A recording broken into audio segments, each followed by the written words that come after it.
Thursday afternoon. I'm Charity Menifee, Director of Communicable and Environmental Disease and Emergency Preparedness here at Knox County Health Department. Our moment of gratitude today is dedicated to our community partners for working with us to continue to reach out to minority and vulnerable populations in our community to get them vaccinated. We will continue, and we want this to be a priority for us, to work to provide information and education to everyone in our community so that they can make informed decisions about the vaccine. This includes a particular focus on our minority communities, including those in our Hispanic and African American communities, our refugee communities, and those with disabilities, among others. We want to thank Dr. Keith Gray, who was just here on Tuesday and talking about some of these efforts, for these important efforts as well, and many others that are contributing to these efforts overall. For a vaccination update, as of this morning, KCHD has administered more than 4,200 doses of COVID-19 vaccine. We have an additional 5,000 doses that we've received and are scheduled to be administered at several vaccination opportunities in the near future. 975 of those doses will be administered at this Friday's clinic with pre-scheduled appointments. Those are already full. And a significant portion of the remaining vaccine are scheduled for second doses for those who have already been vaccinated at KCHD. We've received another shipment of vaccine today. Those doses will be used for a vaccination opportunity on Saturday. Qualifying individuals will be able to sign up for appointments on our website beginning tomorrow at 11 a.m. We will get information out first thing tomorrow morning through every avenue we have, our website, social media, media advisories, everything that we can use to push out information on how those without internet access can sign up tomorrow morning, again, beginning at 11 a.m. As well. As a reminder, the numbers we just reported out includes those doses that KCHD has received and administered. It does not account for the thousands of doses that are being administered by our hospitals and other corporate pharmacies as a part of their federal partnership with long-term care facilities. We continue to vaccinate in the first priority groups. We're ready to share those, including healthcare workers, first responders, and those 75 and older. The full list is up on our website right now. So you can go to our vaccine information page at any time and see who are in those groups. But the overarching groups are healthcare workers, first responders, and those 75 years and older. Looking at the statewide numbers for vaccination, as of Tuesday, Knox County is doing very well with administering vaccines to its population. More than 14,000 people in our community have received their first dose, and approximately 11,000 are fully vaccinated. Knox County is actually the fourth leading county in the state for administering second doses, and this is encouraging and something that we will continue to build upon. Hospitals have also begun creating their vaccination opportunities for qualifying individuals, so be on the lookout for those opportunities as well. Those, like ours, are likely to fill up very quickly due to the demand outpacing the supply. As we've mentioned, while KCHD and hospitals are the primary vaccination hubs right now, that won't be the case in the future. As more vaccine comes to our community, there will be more places to receive it, such as pharmacies and your provider's office. And we are eagerly looking forward to that day, as that will help increase access for many in our community. And now moving on to our local situation. We have 196 new confirmed cases of COVID-19 since yesterday's report, 3,570 active cases, 135 Knox County residents are currently hospitalized, and sadly, we have 11 additional deaths to report today, raising our total to 434. Now we'll turn to the benchmarks. All of this data that we're going to talk about is on our website. You can find it at covid.knoxcountytn.gov/case-count. Moving to the first benchmark, sustained reduction or stability in new cases for 14 days. Over this time period, we saw daily new cases drop to approximately 264 cases per day. That's down from the previous reporting period, which was more than 300 cases a day. We are optimistic about these numbers, but we are continuing to keep a close eye on them. We do hope to continue to see this trend moving in the direction that it's moving. Because of this, we are representing this benchmark as yellow. Our second benchmark, community-wide sustained and increased diagnostic testing with consistent or decreased test result reporting turnaround time. Regarding testing, over this time period, we saw testing drop to just over 9,000 tests per week, which is down from the more than 10,000 tests over the previous time period. This is something we are keeping a very close eye on. We continue to urge those with symptoms or who have been exposed to COVID-19 to get tested. We want folks to continue to get tested. Regarding lab turnaround time, this number has continued to decrease and now sits at an average of 2.1 days for the community. That's a good thing. Because of these concerns about lower testing numbers, coupled with the positive news regarding a shorter lab turnaround time, we are representing this benchmark as a cautious yellow. Our third benchmark, sustained or increased public health capability. Based on our internal assessment of our capabilities and acknowledging the continued need to prioritize our case investigations and eliminate our contact tracing in order to support additional response operations, we are representing this benchmark as red. As we say every week, we want to remind everyone to take personal responsibility and quarantine at the first sign of exposure. Isolate yourself if you have symptoms or if you've been exposed, and start calling your close contacts to make them aware so they can begin quarantining. Additionally, if you've been tested, regardless of whether or not you have symptoms, you need to quarantine until you get your results. Our fourth benchmark, healthcare systems capabilities remain within current and forecasted surge capacity. During this time, there were flags detected for all categories. However, the downward trend we spoke about last week has continued this week. This is encouraging as well and something we hope to see continue. After speaking with our hospital partners, they have recommended that this benchmark be represented as red. We want to reiterate what Dr. Keith Gray said on Tuesday, that we caution you against normalcy bias. While these numbers are better than they have been, our hospitals are still at high capacity levels. So we don't want a high number that is still challenging for the community, challenging for the hospitals to become normalized. So we want to make sure that people understand that. We will continue to keep our eyes on this benchmark and hope to continue to see it trend downwards. As always, the hospital systems continue to meet routinely, work together to ensure that no system is impacted disproportionately, and plan the response together to best serve this community. The decisions regarding on how to classify this benchmark are made in concert with our hospital partners, as well as taking all of the data into consideration. Our fifth benchmark, sustained or decreased COVID-19 related death rate for our identified positive or probable cases. For this benchmark, we use a graph that shows the reported deaths of Knox County residents by date of death. During this time period, we have seen 65 deaths associated with COVID-19, which is up from what we reported last week. And because of this information, we are representing this benchmark as red. Under our supplemental data section, the first chart shows new daily COVID cases per 100,000 population. As of Wednesday, our 14-day trend line shows 55 new cases per 100,000, and our 7-day trend line shows 42 new cases per 100,000, which is down from last week and again shows the downward trend we're seeing. The second chart shows the percent positive for COVID-19. This data is received from the Tennessee Department of Health, and the 7-day average for percent positive in Knox County is 18.13%, which is down from last week as well. And I'll now open it up for questions. All right, as a reminder, media members in the Zoom chat can go ahead and submit their questions. First question we have is from Brian Hornback.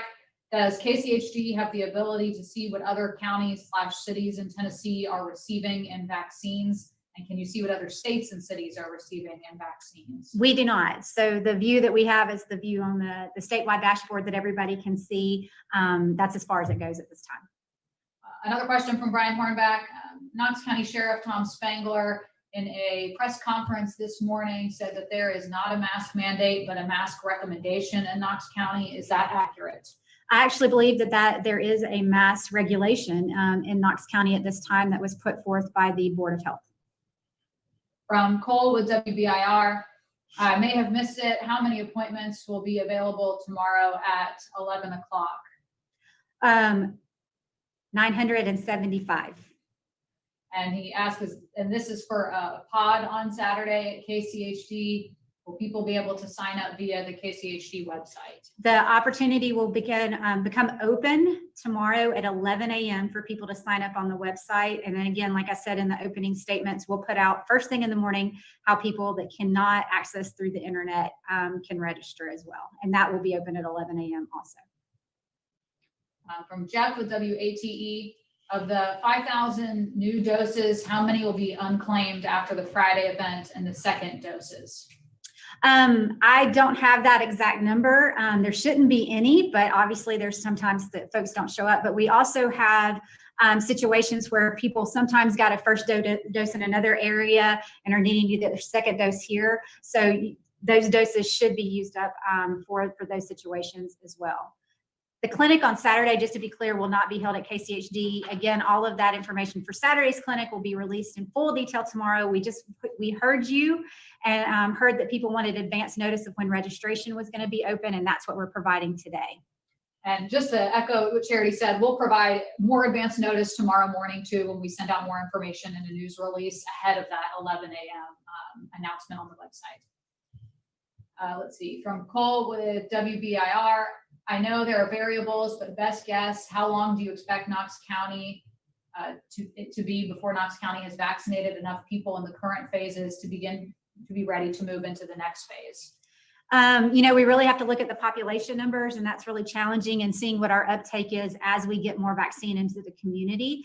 But it's probably going to be a little while. We're a large county, and we have a lot of folks that are in those first priority groups that, we have over 31,000 people that are over 75, plus all the healthcare workers and first responders. It's a lot of people. So when you look at what's been received, we're still working through those. So I can't give you, I don't have the magic ball to tell you the exact time frame, but it's still going to be a little bit of time. Also from Cole with WBIR, Tuesday you said there are 30,000 people over 75 in Knox County. Does that include residents of long-term care facilities? And if so, do you know what the breakdown is between general population that you have to vaccinate versus the federal programs that CVS or Walgreens are doing in long-term care facilities? We don't actually have that breakdown via long-term care or people that aren't in long-term care. I can say that that number is based on census data, and those are Knox County residents. So it would be no matter where they live, they're in that 31,000 number. From Vincent with Knox News, you mentioned private providers. Do you know which ones are currently distributing vaccine? There's not any right now. The mention of this was that we are looking forward to the day when it's in the private providers' hands. But right now, it's public health, hospitals, and those private pharmacies that are the pharmacies that have the federal contracts to help with long-term care.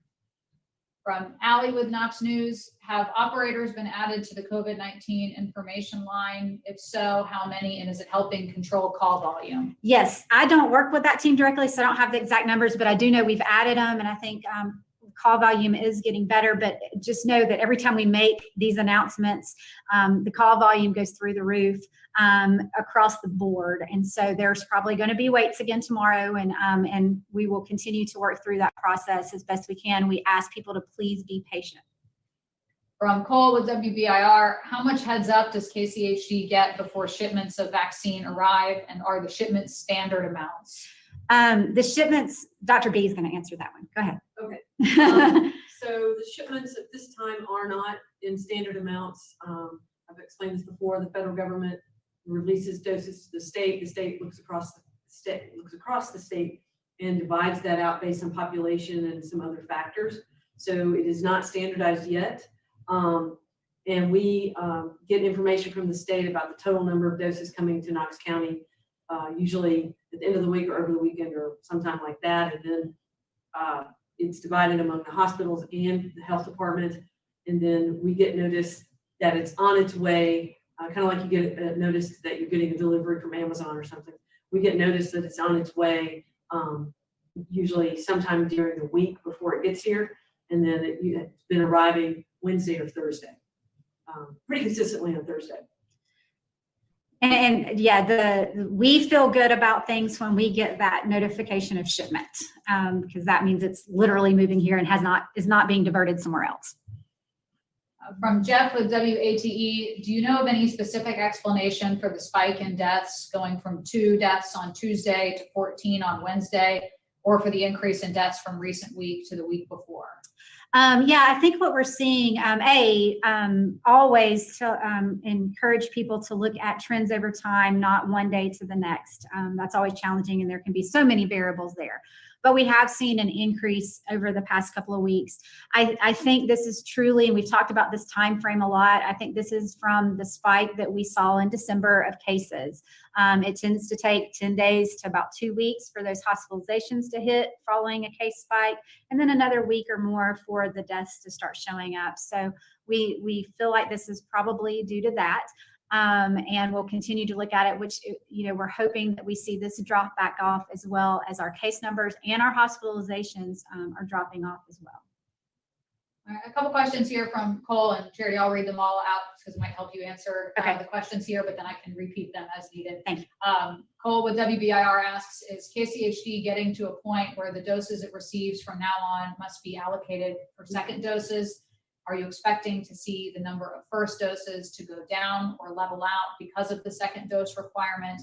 And then how is that communicated or allocated from TDH to KCHD? Okay, so right now we are getting vaccine, and Dr. B can chime in if I say anything wrong or needs to add any clarity to what I'm saying here. So we are still getting separate allocations of first and second doses from Tennessee Department of Health. And so what we are talking about today, just like we said, so we have 975 doses Friday that we received that were allocated for first doses, and then the other batch were for our second doses that are coming due next week. That's the plan that we're continuing to move forward with. Everything's subject to change, and we'll roll with it as we always do if it does. But right now, yes, it's 2 separate allocations that are coming to us, and we plan accordingly based on those allocations. From Vincent with Knox News, to clarify, KCHD and local hospitals are both providing vaccines by appointment to the public? Yes. Yes. And just need to look at those opportunities from the hospitals. And again, we'll be announcing our next round, or opening up our next round tomorrow at 11. And we just want to stress there too, that the hospitals, as Dr. Gray mentioned on Tuesday, they are also following those priority phases too. So it's not just to the general public. It is still in line with the statewide plan. Yes. Allie with Knox News asks, what community partners are helping KCHD connect with minority groups? There's a lot. We are working with the Faith Leaders Group. I believe Dr. Gray mentioned that group Tuesday. We are working with Centro Hispano. We are working with CAC. I'm probably leaving out some, but those are some of the big players at the table. Any way that we can help get information into the community to make them have all the information and data they need to be able to make decisions based on the vaccine is really what we want to encourage across the board, and our partners are really working hard on as well. Any further questions, please go ahead and submit them now.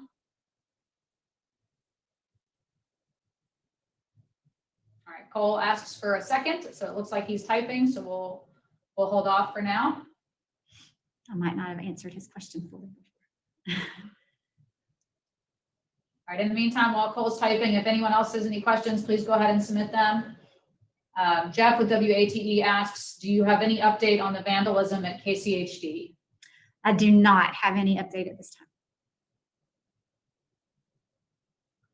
All right, well, we'll continue to wait for Cole. If there's anyone else that has a question, please go ahead and submit it now. Oh, Cole says he realized that you actually answered his question, so oh, great. Thank you. Yay. Brian Hornback asks, is the same suspect arrested for vandalizing the mayor's house the same who's suspected of vandalizing KCHD? With that, yeah, I would ask law enforcement on that. We haven't received an update on that. Okay. And last call, any other questions? All right, not seeing any come in, so thank you all for your time, and we will do another media briefing as always on Tuesday at 12:30, and you can be on the lookout for a news release tomorrow morning with more information on available opportunities for Saturday. Have a good and safe rest of your day.